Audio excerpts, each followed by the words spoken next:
श्री शिवाय नमस्तुभ्यम। हर हर महादेव। 21 जनवरी बड़ौदा गुजरात में चल रही शिव महाप्राण कथा के आज 6वें दिन की कथा पूर्ण हो चुकी है।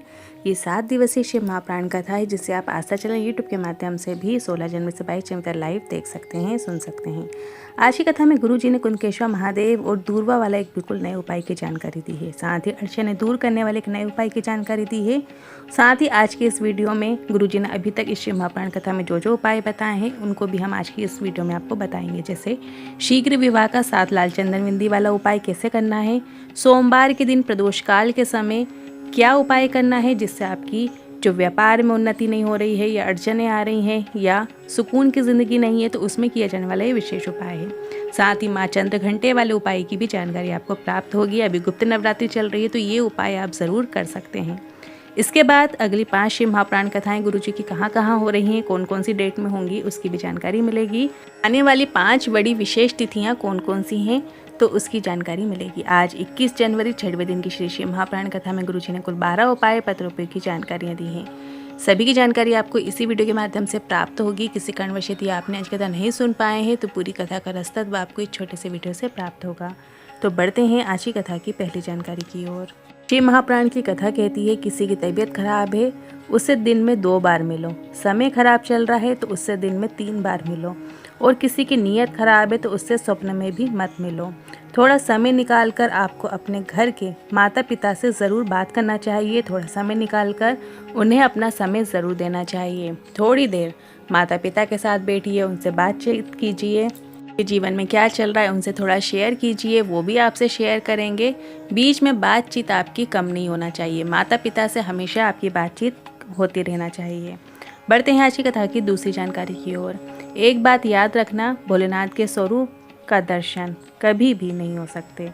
भोलेनाथ ने माता पार्वती को वचन दिया है कभी भी भोलेनाथ की पूरी परिक्रमा नहीं की जाती। के बाद बताए गुरु जी ने कि जहाँ से जल बहता है, मतलब जब आप शिवलिंग के ऊपर जल चढ़ाते हैं, बहता हुआ सीधे जो जाता है उसे लांघना भी नहीं चाहता। दूसरा वचन दिया है भोलेनाथ ने दिया, जब दुख की घड़ी हो, जब कष्ट की घड़ी हो तब मैं ज़रूर आऊँगा, पर इस स्वरूप में नहीं। बढ़ते हैं आज की कथा की तीसरी जानकारी की ओर। गुरु जी ने कहा आज के समय में दिल नहीं रहा। कोई ने भी कुछ मैसेज किया और दिल टीप दिया। भोलेनाथ भी कहेंगे जो दिल तुझे मुझे देना है वो ना जाने तूने कितनों को दे दिया। बढ़ते हैं आज की कथा की चौथी जानकारी की ओर। एक बिल्कुल नए उपाय की जानकारी देते हुए गुरुजी ने कहा अगर कोई अड़चन आ जाती है, समस्या का कोई हल नहीं मिल रहा है और कुछ समझ में नहीं आ रहा कि क्या करना चाहिए, क्या सही होगा क्या गलत होगा, तो आपको क्या करना है, एक दूर्बा लेना है और एक दूर्बे को आपको भोलेनाथ की शिवलिंग पर अर्पित करके आ जाना है। अड़चने भी दूर हो जाती हैं कुंदकेश्वर महादेव का नाम लेने से। कुंदकेश्वर महादेव के नाम से ही आप उस दूर्वा को शिवलिंग के ऊपर अर्पित कीजिएगा। बाबा से निवेदन कीजिएगा, प्रार्थना कीजिएगा, बाबा ये उलझने हो गई हैं, अड़चने हो गई हैं, कृपया कर इन्हें मार्गदर्शन दीजिए, इनको दूर कीजिए। इस तरीके से निवेदन ज़रूर कीजिएगा। बस आपको एक दूर्वा आपको कुंदकेश्वर महादेव के नाम से अर्पित करना है। ये उपाय आप कभी भी किसी भी समय जाके भोलेनाथ के पास जाके आप कर सकते हैं, शिवलिंग के ऊपर अर्पित कर सकते हैं। बढ़ते हैं अगली 6वीं जानकारी की ओर। इसी शिव महाप्राण कथा में गुरुजी ने बताए हैं कि एक कनेर का फूल और एक होती है दूर्वा। शिव महाप्राण की कथा कहती है, उमाखंड कहता है जब व्यक्ति बहुत ज़्यादा उलझनों में घिर जाता है, अचानक से घिर जाता है, उसका कोई निर्णय नहीं निकल रहा होता है, इतनी अड़चन में फंस गया होता है, फिर तो उसे ऐसा लगता है कि अब तो मैं मर ही जाऊँ तो अच्छा है। शिव महाप्राण की कथा कहती है मरना कोई उसका हल नहीं है, सुसाइड करना उसका कोई हल नहीं है। अब मैं चारों ओर से घिर भी गया हूँ, परेशानियों में फंस भी गया हूँ, तो मरने का तो बिल्कुल आपको सोचना ही नहीं है। पर आपको एक काम करना है, आपको एक कनेर का पुष्प लेना है, एक दूर्बा लेनी है। शिव जी की जो 5 बेटियां होती हैं उनके नाम का स्मरण करना है, जया, विशेरा, सामनीवारी, दोतली और देव। इन 5 पुत्रियों का आपको स्मरण करना है। शिव जी की 5 बेटियों का नाम लेकर जो उत्तरी मुख होकर एक कनेर का पुष्प और एक दूर्वा शिवलिंग पर समर्पित कर देता है और एक लोटा जल, वही जहाँ पे आपने कनेर और दूर्बा को अर्पित की है शिवलिंग के ऊपर, वहीं पे आपको एक लोटा जल धीमी धीमी धार से शंकर भगवान को अपने मन की कामना करते हुए, जिस उलझन में आप फंसे हुए हैं, जिस व्याधि में आप फंसे हुए हैं, जिस तकलीफ में आप फंसे हुए हैं, उसका स्मरण करते करते शिव जी से अपने मन की बात कहते कहते जल उसी दूर्बा और उसी कनेर के ऊपर आपको अर्पित कर देना है। 4 घंटे भी नहीं लगते हैं। देवादेव महादेव उस व्याधि से आपको निकालना प्रारंभ कर देते हैं, कोई ना कोई मार्ग ज़रूर निकालते हैं और आपकी तकलीफ़ जो है वो दूर होना प्रारंभ हो जाती है। गुरुजी ने कहा पर एक निवेदन है आप सबसे, अगर शिव महाप्राण पर आपको भरोसा है, शिव महाप्राण कथा पे आपको विश्वास है, पूरा विश्वास है, तभी आप कुछ उपाय करना और तभी आपको उसके फल की प्राप्ति होगी, नहीं तो पूरी ज़िंदगी निकल जाएगी, ऐसा फल आपको नहीं मिलेगा। बढ़ते हैं आज की कथा की 7वीं जानकारी की ओर। इसी शिव महाप्राण कथा में गुरुजी ने एक और उपाय की जानकारी दी है। अगर कर्जा इतना हो गया है कि चूक ही नहीं रहा है, बढ़ते ही चले जा रहा है, तो आपको ऐसे वट वृक्ष के नीचे जाना है जिसके नीचे भोलेनाथ की शिवलिंग हो। आप देखेंगे कई वृक्षों के नीचे शिवलिंग बनी हुई होती है, शिवलिंग स्थापित होती है, तो आपको ऐसे ही वृक्ष के नीचे जाना है, वट वृक्ष के नीचे जिसके नीचे शिवलिंग विराजमान है, स्थापित है, और वहाँ जाना। यदि आपको कर्जा बहुत अधिक हो गया है, वो चूक ही नहीं रहा है, तो उस शिवलिंग पे आपको जल अर्पित करना है वटकेश्वर महादेव का नाम लेकर। वटकेश्वर महादेव का नाम लेकर जल अर्पित कीजिएगा। और अगर आपको बेलपत्र वटकेश्वर महादेव के शिवलिंग पर अर्पित है, यदि पहले से वहाँ पे अर्पित है बेलपत्र, तो उसे प्राप्त करके अपने घर लाकर रख लेना है। और यदि पहले से वहाँ पे बेलपत्र नहीं है तो आप खुद जाकर बेलपत्र अर्पित करें और वही बेलपत्र को आपको निवेदन करके प्राप्त कर लेना है। और प्रयत्न करना है कि आपको आपके क्षेत्र में सफलता ज़रूर देखने को मिलेगी, यह निश्चितता है। आपका जो कर्जा है वो आपका ज़रूर चुकेगा, यह निश्चित है। ये उपाय आप सोमवार के दिन कीजिएगा। हो सके तो प्रत्येक सोमवार को आप जल चढ़ाने वटकेश्वर महादेव के नाम से स्मरण करते हुए जरूर जाइए। यदि कहीं आसपास दूर है वृक्ष, तो आप एक बार जब जाएंगे तो बेलपत्र को आप उठाकर प्रयत्न करना है कि आपको अपने घर में लाकर रख लेना। आप किसी पुस्तिका या किताब में रख सकते हैं, तिजोरी में उस बेलपत्र को रख सकते हैं। यदि आप रोज़ रोज़ वहाँ नहीं जा सकते हैं तो आप अपने नज़दीकी मंदिर पर ही 1 लोटा जल वटकेश्वर महादेव के नाम से भी चढ़ा सकते हैं। अब बढ़ते हैं अगली 8वीं जानकारी की ओर। इसी शिव महाप्राण कथा का एक और नया उपाय है। अगर कोई पैसा लेकर चला गया है, लौटा ही नहीं रहा है, तो आपको उस पैसे का भान करते हुए, स्मरण करते हुए भगवान से प्रार्थना करना है। श्री शिवाय नमस्तुभ्यम या नमः शिवाय या ओम नमः शिवाय की एक माला आपको करनी है। वट वृक्ष की टहनियों में इतना बल होता है कि वो खींचकर आपका पैसा आप तक पहुंचाने का कार्य करता है। तो आपको एक माला जो है वट वृक्ष के नीचे ही बैठ के आपको करना है। या आप 108 बार हाथ से गिन सकें तो इस तरीके से भी आप कर सकते हैं। यदि रुद्राक्ष की माला आपके पास है तो रुद्राक्ष की माला से आपको 108 बार आपको उस मनके में 108 मनके होते हैं एक माला में, तो आप इस तरीके से स्मरण कर सकते हैं। एक माला पूरी जाप कर सकते हैं श्री शिवाय नमस्तुभ्यम की या नमः शिवाय की, ओम नमः शिवाय की। जब आप माला से जप करें तो आप बैठ कर ही कीजिएगा। यदि आप वट वृक्ष के नीचे बैठकर इस तरीके से मंत्र जाप करते हैं तो आपका पैसा जो भी आपसे लेके गया है वो आपको खींचकर आपका पैसा वापस करेगा, आपको खुद फ़ोन करेगा और आपको पैसे देने वो स्वयं आएगा। बढ़ते हैं अगली 9वीं जानकारी की ओर। इसी शिव महाप्राण कथा में गुरुजी ने एक और विशेष उपाय की जानकारी दी है, जो कि इस प्रकार है। गुरुजी ने कहा, पहले भी कहा है, अगर घर का कोई सदस्य जिसका बुखार नहीं उतर रहा है, दवाइयाँ भी कार्य नहीं कर रही हैं, या अचानक से ऐसा हो जाता है कई बार कि रात्रि में बुखार आ जाता है, या तो आप दवाइयाँ नहीं हो पाती घर में, या कोई डॉक्टर के पास ले जाने के लिए नहीं आ पाता है घर में, तो ऐसी स्थिति में भी आप इस विशेष उपाय को कर सकते हैं। इसके अलावा यदि आप डॉक्टर को भी दिखा रहे हैं तो साथ साथ आप इस उपाय को भी कर सकते हैं। आपको क्या करना है, एक पात्र में आपको पानी भर लेना है। आप कोई भी पात्र में घर के बर्तन में आप पानी भर लीजिएगा और उसमें जिस दीपक में आप रोज़ दिया बाती करते हैं, अपने ही घर के दीपक को आपको उठा लेना है और उसको उस जल के अंदर डाल देना है जिस पात्र में आपने पानी भरा है। कुछ देर पड़े रहने दीजिए और उसके बाद उस दीपक को निकाल कर रख लिया जाता है और उस जल को फिर कपड़े में, एक कॉटन का कपड़ा ले लीजिए, उसको गीला करके बुखार जिसको आ रहा है उसके शरीर में दिन में 3 या 4 बार उससे पोंछ दीजिए। पोंछा जाता है, सर पे लगा दीजिए, पट्टी रख दीजिए या पूरे शरीर में आपको फेर देना है। उसका बुखार उतर जाता है, ये निश्चितता है। पर सबसे पहले आप डॉक्टर को भी दिखाएं, साथ साथ आप ये उपाय भी कर सकते हैं। बढ़ते हैं अगली 10वीं जानकारी की ओर।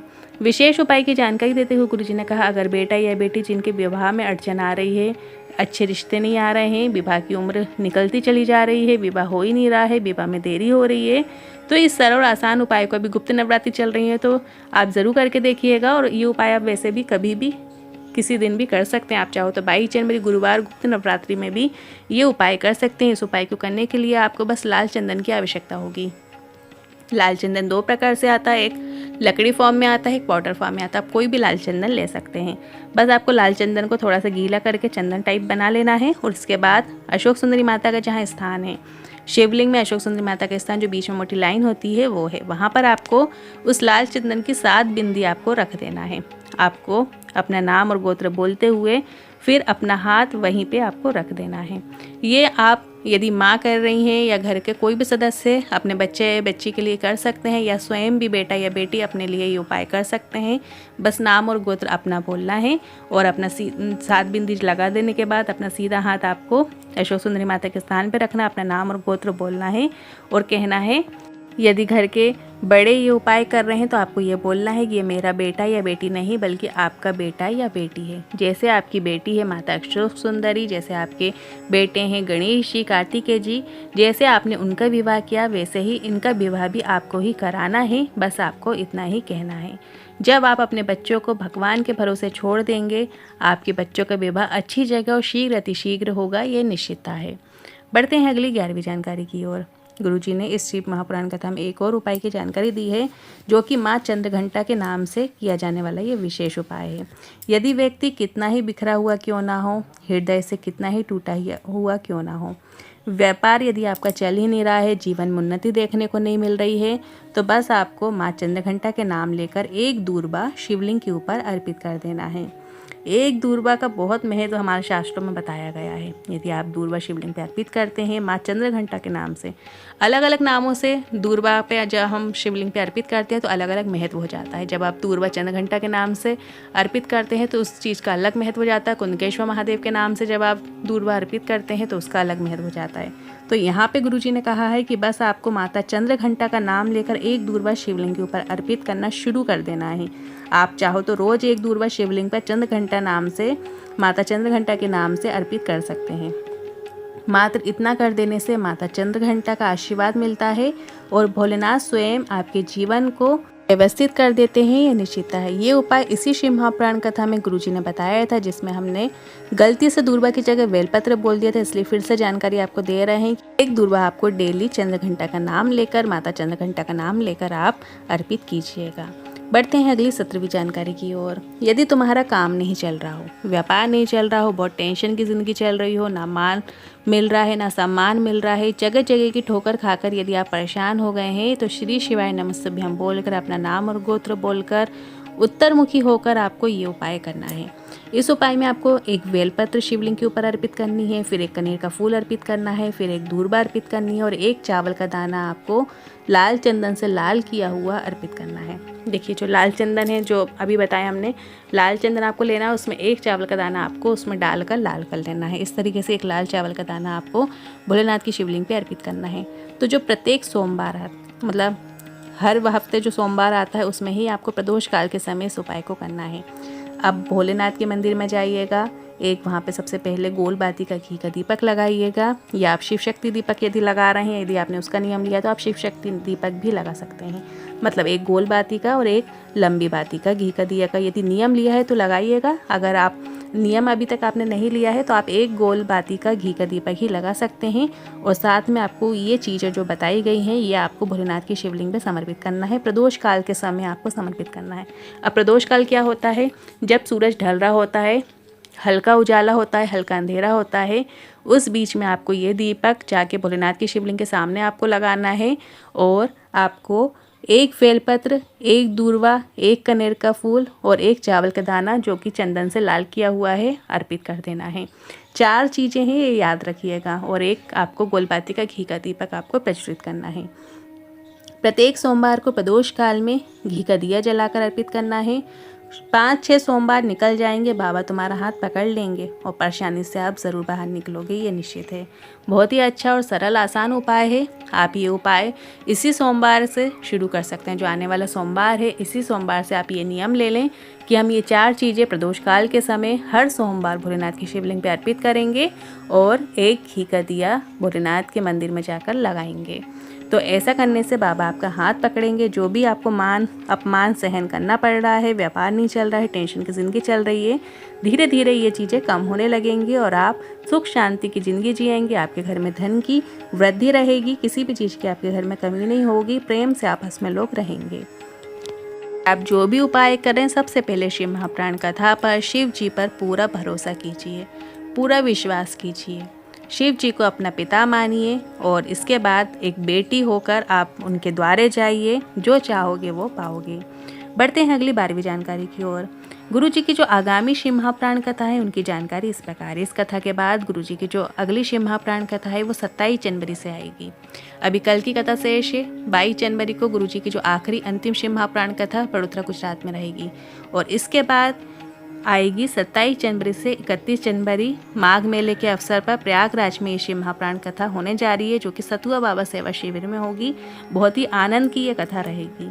और इसके बाद डबरा मध्य प्रदेश में 11 फरवरी, 12 फरवरी, 13 फरवरी 3 दिन की शिव महाप्राण कथा रहेगी। और फिर 14 फरवरी से 20 फरवरी सीहोर कुबरेश्वर धाम में रुद्राक्ष महोत्सव रहेगा। शिव महाप्राण कथा होने जा रही है, जिसका लाभ आप सभी ले सकते हैं।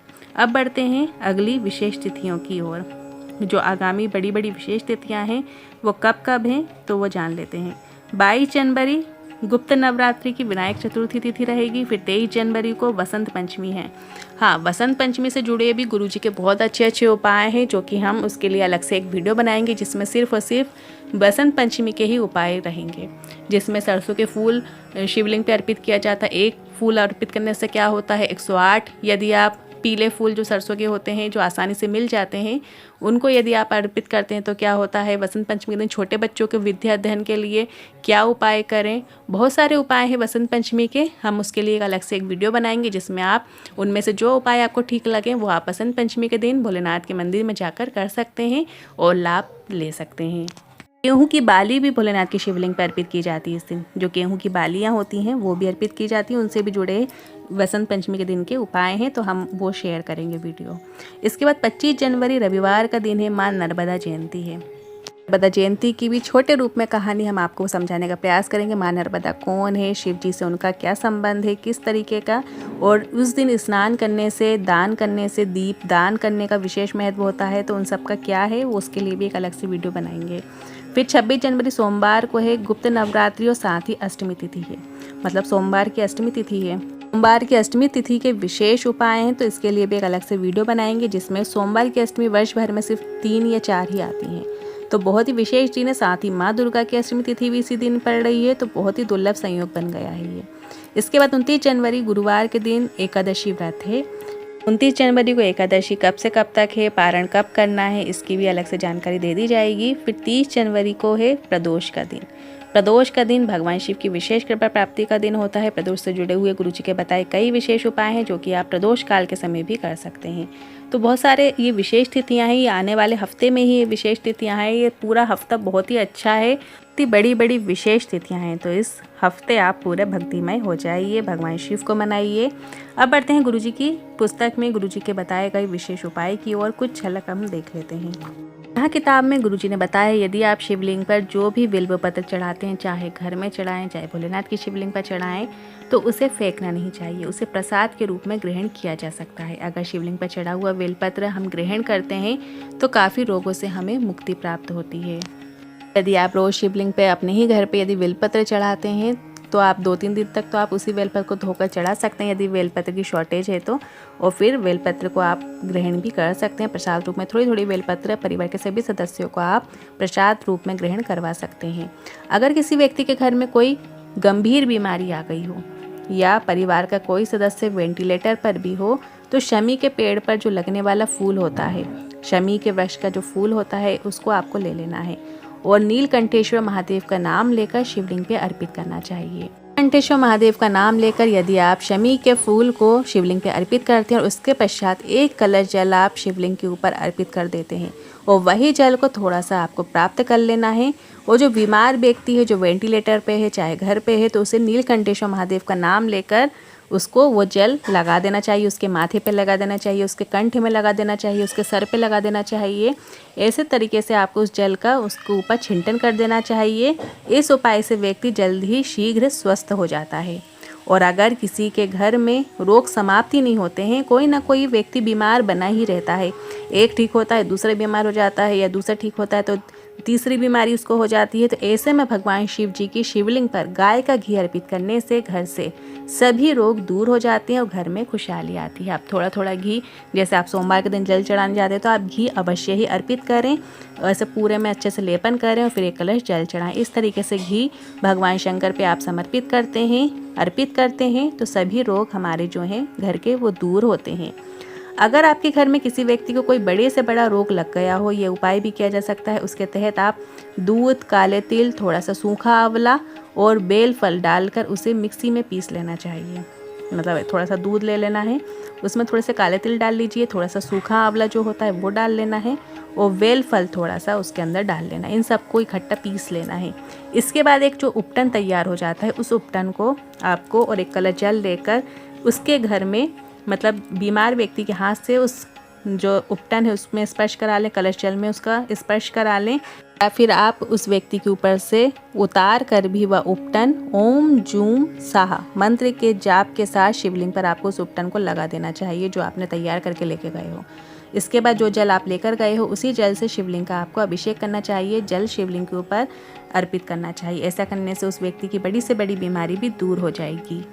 कोई ये मंत्र नहीं आ पा रहा है तो आप श्री शिवाय नमस्तुभ्यम बोल के भी उस उपटन को भोलेनाथ की शिवलिंग पर अच्छे से लगा दीजिए और फिर जल से अभिषेक कर दीजिए श्री शिवाय नमस्तुभ्यम बोलते हुए। तो जो भी बड़ी से बड़ी बीमारी है वो उसकी दूर हो जाएगी और व्यक्ति जल्दी ही स्वस्थ हो जाएगा। आज के उपाय से जुड़े मन में कोई सवाल या क्वेश्चन है तो कमेंट के जरिए पूछ सकते हैं। वीडियो अच्छा लगा तो वीडियो को लाइक करके कमेंट बॉक्स में हर हर महादेव जरूर टाइप कीजिएगा। श्री शिवाय नमस्तुभ्यम।